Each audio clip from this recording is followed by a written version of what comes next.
am a photographer and content creator and YouTuber while we're at it, and today I'm going to touch on a subject I have not spoken about before, and that is AI. Personally, I am not the biggest fan of relying on it. I love to be in control of what I create, but when it comes down to speeding up my workflow, that's when AI becomes interesting. So today I partnered up with Imagen for this video. And when they reached out and asked me if I want to try out their software with culling and editing my photos, I have to say I was pretty curious. Now usually, and pretty much most of the time, I am intentional with the photos I take. I don't overshoot portraits, I don't overshoot street photography, I don't overshoot for a majority of the photo shoots you see on my channel. Just because my camera can shoot high burst mode doesn't mean I do so. But there is an exception, and that's when I'm shooting racetracks.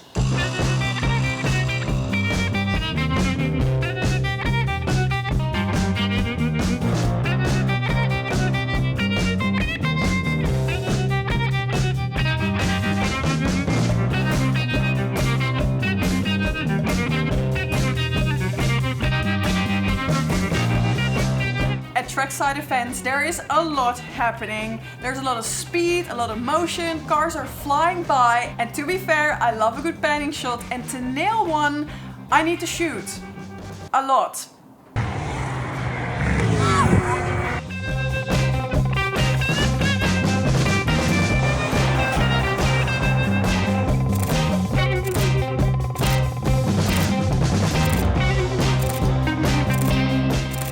And something that's been filling up my hard drive pretty quickly is pre-capture. My R5 Mark II can pre-capture photos, so let me give you an example. So I was at Goodwood, standing in the photography booth.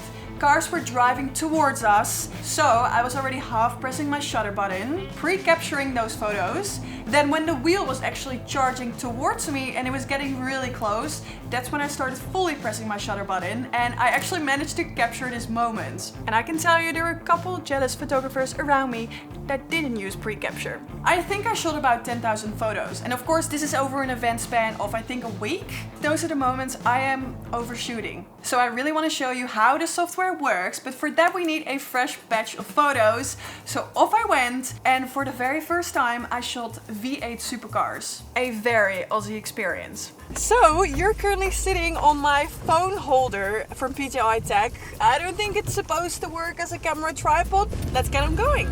Hello, I'm looking for the media center. Okay. Can I ask a quick question? Is it a manual or auto? Manual. I love this car. Oh. They don't make this one anymore. Manual's so much fun though. You can I know. it's zippy. My car got a compliment. It's not a 4x4, but it looks a little bit like a little 4x4. But that's all. Ooh, fuck! I accidentally hit the horn. Whoa, whoa, whoa, whoa, whoa, whoa, whoa, whoa.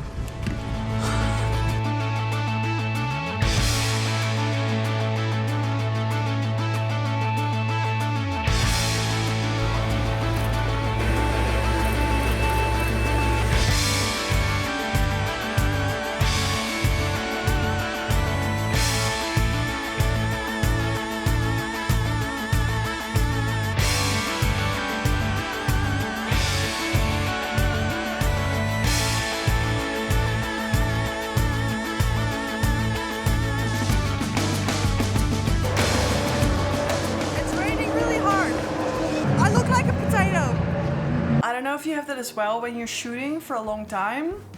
My right shoulder can't go further with my head to the right than this. When shooting a racetrack, I want to shoot everything. I want to shoot all day, so I'm paying the price. I think in a span of 5 hours, I shot over 4,000 photos. Yep. So usually I would sit here rejecting duplicates, misfocuses, and the classic "I swear this was sharp" photo. We've all been there. So the first thing I did is download Imagen.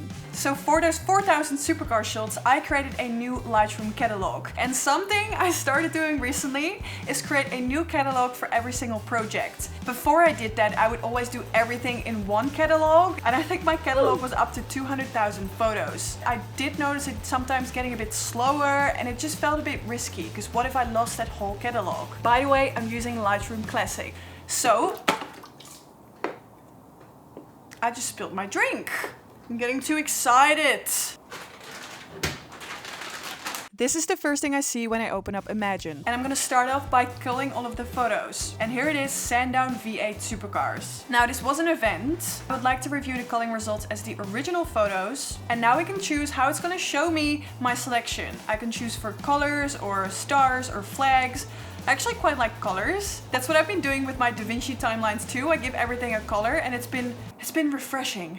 Now all of the blurry photos or accidentally captured photos, they're gonna be labeled red. Now I'm gonna select similar and this way it's gonna show me photos that have similarities but are not identical. Then export format, let's keep it Lightroom catalog. Now this step is gonna take a second, I think about 10 minutes. So I'm just gonna finish my drink and watch a little YouTube video. How cool is my phone case? I got it printed. This is one of the photos I shot in Toronto.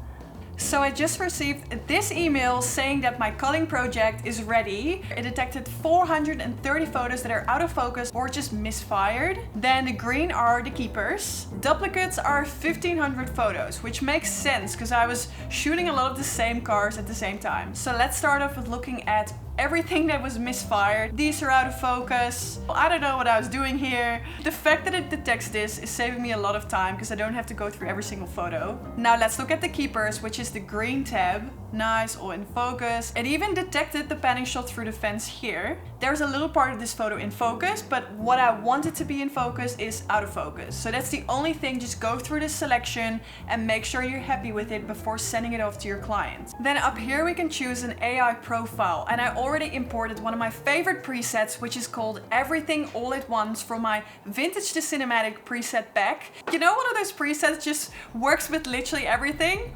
That is this one. I feel like every time I use this preset, it hits the spot, so I really want to use it for these photos.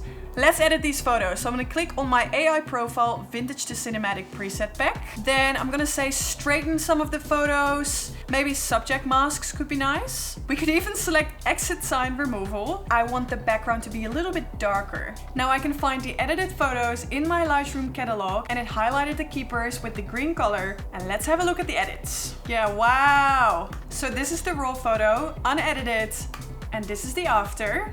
This is one of my favorite shots from that day. I feel like it's a little bit overexposed, so I'm just gonna bring down the exposure. I feel like it's kind of scary how he's looking dead straight into the camera. I tried to do a long exposure with the helmet in focus. And also, if you don't like the masks, we can still adjust them the way you're used to, just by diving into the masks section right here. Now let's have a look at these rain photos. These are my favorite photos of the day with the rain. Now to give this photo its finishing touch, I'm gonna add a crop of 2:1. Whoa, that looks so cool. Maybe add a bit of exposure. That's before and that's after. Now, I personally don't shoot weddings. I've shot one wedding. I think it was the most stressful experience of my life. So any of you out there that shoot weddings, I respect you because I'll probably never do it again. Now I do want to give this a try with one of my favorite portrait shoots I've ever done. That was with my sister in London in a double-decker bus. He was driving, we were getting very motion sick, but the photos turned out really good. Now I'm going to create a new AI profile. Now I want my photos to be a bit darker, more green tones in these shots. Okay, it's uploading my presets. So I'm going to upload my catalog with Julia in the bus. And these photos are portraits. Maybe smooth the skin a little bit. You can even determine the crop of your portrait. All right, editing is finished. Let's open up our Lightroom catalog. That's the before and that's the after. Honestly, I am mind blown by the results. Literally, the only thing I did is upload my presets and that is it.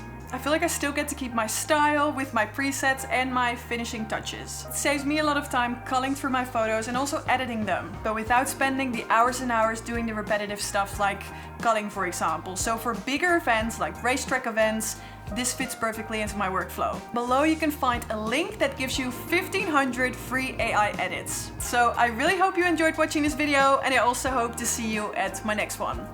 Okay, bye bye!